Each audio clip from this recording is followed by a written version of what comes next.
The coffee was getting cold again. She noticed. She always noticed.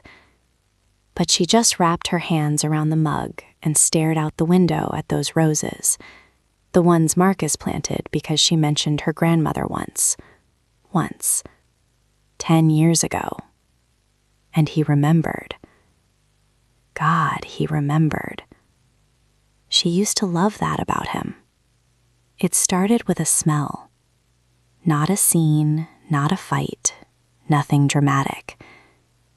Just his jacket in her hands, fresh from the dry cleaner, and then jasmine, cedar, a warmth that wasn't hers. She stood there in the laundry room, holding that jacket to her face for what felt like forever, like if she breathed it in long enough, she could be wrong. She wanted so badly to be wrong. She made dinner that night. She laughed at his jokes. She went to bed. She didn't sleep. Diane. Her Diane. 15 years. They'd shared everything. Bad breakups, worse hangovers, 2 a.m. phone calls about nothing and everything. Elena had introduced them herself at her own birthday party, and she remembered standing there thinking, look at that. My 2 favorite people in the world getting along beautifully. She was so proud of herself. She spent the next 3 weeks watching, not snooping, watching. His phone, always face down now. Tuesday evenings at the gym, same nights as Diane's pottery class. The way they stood a little too far apart at dinner parties, careful, rehearsed, like 2 people who had practiced being strangers.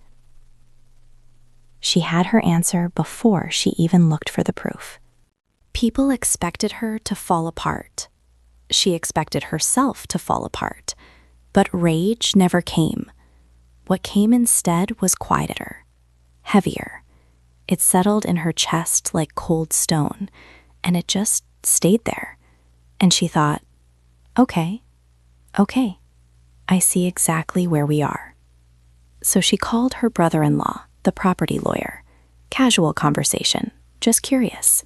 She spent evenings in Marcus's office, photographing documents with steady hands. She called her old boss and said the word she'd been putting off for years. I'm ready to come back. And every morning she woke up, kissed her husband on the cheek, and said nothing. She said nothing because she wasn't ready yet. The night she decided it was time, she made his favorite meal. Lamb chops, roasted potatoes, a bottle of Merlot she'd been saving for something special. He looked at her across the table, candlelight, soft music, the whole thing, and he actually had the nerve to look guilty, like some part of him knew. And he said, quietly, almost sweetly, "You seem happy lately." She smiled. She poured him more wine. "I found something to look forward to," she said. She texted Diane on the way upstairs. Simple, warm, just, "We should do lunch. Just us 2. I've missed you." The reply came in seconds. Heart emojis. "Yes, God, it's been too long. I miss you so much." Elena put the phone face down and stood at the window in the dark. "I know," she thought. "That's exactly what I need." The roses were blooming early this year. She noticed that the next morning.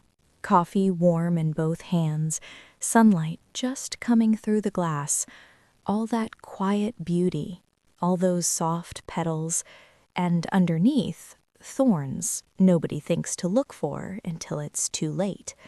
She picked up her phone. She dialed her lawyer. Some women shatter when the truth finds them. Elena had decided she was done being soft ground for other people to break. She was going to bloom, and she was going to make it hurt.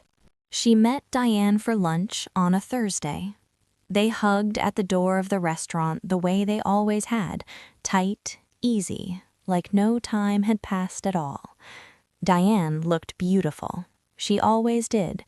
Elena held her a second longer than usual and breathed in that jasmine and cedar and smiled. "You look amazing," Diane said, squeezing her hands. "I feel amazing," Elena said, and meant it. They ordered wine. They laughed. They talked about nothing for a while, the comfortable nothing of old friends, and somewhere between the appetizers and the main course, Elena slid a plain white envelope across the table. "I found something of yours," she said simply. "I think you should have it." Diane opened it. Inside were photographs, printed clean, dated, specific, every Tuesday evening for 2 months.